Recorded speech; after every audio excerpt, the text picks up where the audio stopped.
तो दोस्तों, क्या नमित मल्होत्रा की आने वाली फिल्म रामायण इंडियन सिनेमा के इतिहास का सबसे बड़ा सिनेमैटिक चमत्कार बनने वाली है, या फिर ये अब तक का सबसे महंगा और रिस्क दांव साबित होगी? नमित मल्होत्रा, जो हुरुन ग्लोबल रिच लिस्ट में 2026 में 9,000 करोड़ से ज्यादा की नेटवर्क के साथ शामिल हुए हैं, उन्होंने दावा किया है कि इस प्रोजेक्ट का बजट 4,000 करोड़ रुपीस यानी $5 बिलियन का है। लेकिन क्या इस दावे में पूरी सच्चाई है या सिर्फ एक जबरदस्ती हाइप बनाने की स्ट्रैटेजी है? आज के इस वीडियो में हम हर एक बारीक पॉइंट का पोस्टमार्टम करेंगे। तो दोस्तों, mood set in movies, then welcome back to movie moodies. Point number 1, सबसे पहले बात करते हैं 4,000 करोड़ के बजट के गणित की। का ये दावा आधिक रूप से सही है, लेकिन इसमें एक बड़ा कैच है। ये बजट सिर्फ एक फिल्म का नहीं, बल्कि रामायण पार्ट 1 और पार्ट 2 डियोलॉजी का दोनों का फुल टोटल बजट है। यानी एक पार्ट का असल लागत लगभग 2,000 करोड़ रुपीस बैठती है। दूसरी और सबसे अहम बात, ये पूरा पैसा कैश में जेब से बाहर नहीं जा रहा है। फिल्म का मेन वीएफएक्स वर्क उनकी खुद की 8 ऑस्कर विनिंग कंपनी डीनेक और प्राइम फोकस कर रहा है। जब कोई अपनी ही कंपनी से वीएफएक्स करवाता है तो अपने ऑन पेपर वीएफएक्स एसेट और इन हाउस सर्विस की वैल्यूएशन काफी बढ़ा चढ़ाकर जोड़ी जाती है। साथ ही इसमें मॉन्स्टर माइंड प्रोडक्शन, सुपरस्टार यश का को प्रोडक्शन शेयर भी शामिल है। पॉइंट नंबर 2, अब आते हैं सबसे बड़े सवाल पर, क्या ये फिल्म अपने बजट का फुल वैल्यूएशन रिकवरी कर पाएगी? अगर इतिहास देखे तो इंडिया में सिर्फ एक ही फिल्म ने 2,000 करोड़ का आंकड़ा छुआ है, और वो है दंगल। लेकिन दंगल का वो कमाई इंडिया की वजह से नहीं, बल्कि चाइना के बॉक्स ऑफिस की बदौलत हुई थी, जहां उसने अकेले ही 1200 करोड़ से ज्यादा कमाए थे। उसके बिना आज तक इंडिया की कोई भी फिल्म वेस्टर्न या ग्लोबल मार्केट में ऐसा कमाल नहीं कर पाया है। तो फिर रामायण के मेकर्स किस भरोसे पर दाव लगा रहे हैं? यहाँ सबसे बड़ा मास्टर स्ट्रोक है सोनी पिक्चर्स एंटरटेनमेंट का ऑफिशियल वर्ल्ड वाइड डिस्ट्रीब्यूशन संभालना। सोनी के जुड़ने से फिल्म को हॉलीवुड ब्लॉकबस्टर की तरह दुनिया भर में 10,000 से ज्यादा स्क्रीन पर एक साथ वाइड रिलीज मिलेगी। ऊपर से AR रहमान के साथ हॉलीवुड के सबसे बड़े म्यूजिकल लेजेंड हांस जिमर का स्कोर और AI सिंक वॉइस डबिंग, ये मेकर्स का एक ग्लोबल दावा है।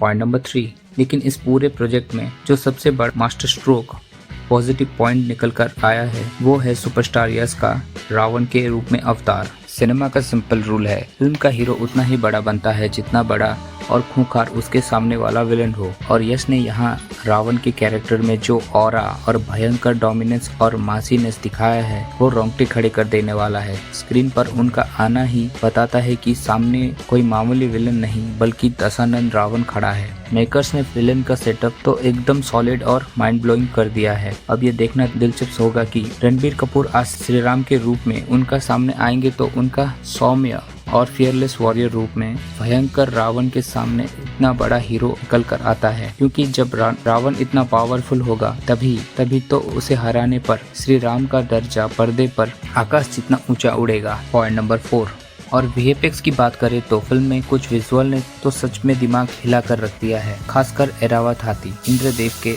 दिव्य हाथी का सीक्वेंस और जटायु का वो एंट्री सीन। जटायु का डिजाइन, उनके पंखों और स्ट्रक्चर और उनकी डिटेलिंग बिल्कुल हॉलीवुड लेवल के लग रही है। ऐरावत हाथी वाला सीन देखकर लगता है कि अगर डीनेक ने पूरी फिल्म में इसी लेवल का VFX और CGI फिनिश मेंटेन कर लिया तो सच में इस फिल्म को दुनिया भर में ब्लॉकबस्टर होने से कोई नहीं रोक सकता। ये वो मोमेंट है जो दिखाता है कि अगर सही ध्यान दिया जाए तो हमारे पास वर्ल्ड क्लास विजुअल बनाने की हमारे पास पूरी ताकत है। पॉइंट नंबर 5, लेकिन सिक्के का एक दूसरा पहलू अभी भी चिंताजनक है। कुछ विजुअल्स माइंड ब्लोइंग लग रहे हैं। जहाँ माइंड ब्लोइंग है, वहाँ टीजर और ट्रेलर के बाद झलकों पर इंडियन ऑडियंस का रिस्पॉन्स काफी बिखरा हुआ और क्रिटिकल भी रहा है। सोशल मीडिया पर लोगों ने फिल्म के कुछ फ्रेम्स, मेकअप्स, फिनिश और खासकर बाकी क्रीचर के डिजाइन पर सवाल उठाए हैं। कई लोगों ने तो इसे पुराने टीवी सीरियल जैसा विजुअल टोन तक कह दिया है। जब आपकी खुद की होम ऑडियंस ही VFX की कमियां निकाल कर मीम्स बनाने लगे तो इंटरनेट पर एक भारी नेगेटिविटी, सेंटिमेंट और अनवांटेड हेट फैल जाती है। और याद रखें, आज के डिजिटल व्यूअर वेस्टर्न वर्ल्ड से अलग नहीं है। पॉइंट नंबर 6, अभी सोचिए इस डोमेस्टिक क्रिटिसिज्म का इंटरनेशनल मार्केट पर क्या असर होगा। वेस्ट की ऑडियंस की विजुअल लिटरेसी बहुत हाई होती है। वो ड्यून, अवतार और मार्वल जैसी फिल्म देखने के आदी हैं। अगर इंडियन ऑडियंस ही विजुअल को सस्ता या फेक बोलेगी तो इंटरनेशनल मीडिया पर फिल्म की इमेज रिलीज से पहले ही खराब हो जाएगी। सोनी पिक्चर जितना भी मार्केटिंग कर ले, लेकिन अगर एरावत और जटायु जैसी क्वालिटी पूरी फिल्म के हर एक फ्रेम में और क्रीचर में नहीं रही तो ओवरसीज ऑडियंस इसे तुरंत ही रिजेक्ट कर देंगे। इसका सीधा नतीजा ये होगा कि फिल्म के ओवरसीज बिजनेस को 40 से 50% तक सीधा नुकसान उठाना पड़ सकता है। पॉइंट 7, यहाँ एक कड़वी सच्चाई हमें माननी पड़ेगी। हम कितना भी एडवांस VFX एंड CGI बना ले, हम वेस्टर्न ऑडियंस को सिर्फ विजुअल के दम पर कभी इम्प्रेस नहीं कर सकते, क्योंकि उन्होंने हमसे कहीं ज़्यादा बजट और टेक्नोलॉजी वाली फिल्म देख रखी है। इस फिल्म को अगर कोई चीज़ बचा सकती है तो वो है इसका इमोशन। रामायण कोई सिर्फ एक एक्शन या सुपर हीरो फाइट नहीं है, ये त्याग, कर्तव्य, भक्ति और रिश्तों का महाकाव्य है। और इमोशन के असली मास्टर हैं इस फिल्म के डायरेक्टर नीतीश तिवारी।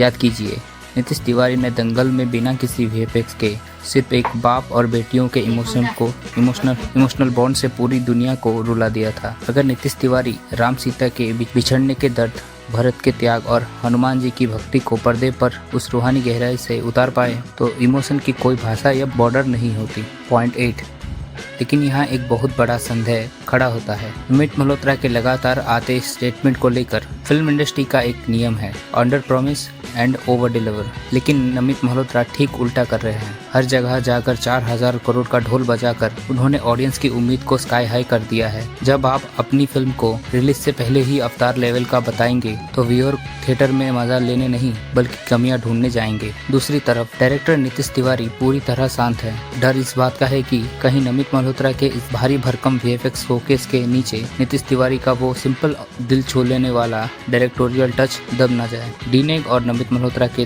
दबदबा एडिटिंग टेबल पर साफ दिख रहा है, जबकि इस फिल्म की असली आत्मा नीतीश तिवारी के डायरेक्शन में चिपकर बैठी है। बॉटम लाइन दोस्तों यही है कि VFX सिर्फ एक लिफाफा होता है, असली खत तो फिल्म के इमोशन और कैरेक्टर होते हैं। अगर यश का भयंकर रावण और ऐरावत जटायु जैसे जबरदस्त VFX पूरी फिल्म में टिका रहा और नीतीश तिवारी का वो स्टोरी टेलिंग पर कंट्रोल मिला तो ये फिल्म इतिहास के सारे रिकॉर्ड तोड़ देगी। लेकिन अगर सिर्फ एक ओवर हाइप्ड VFX मेला बनकर रह गई तो नमित के ये बड़े बड़े दावे फिल्म पर ही भारी पड़ेंगे। आपको क्या लगता है, क्या यश का रावण अवतार और नीतीश तिवारी का इमोशनल टच 4000 करोड़ के प्रोजेक्ट को पार लगा पाएगा? अपनी राय कमेंट्स में ज़रूर लिखें। वीडियो को लाइक करें और मूवी मूडीज चैनल को सब्सक्राइब करना ना भूलें।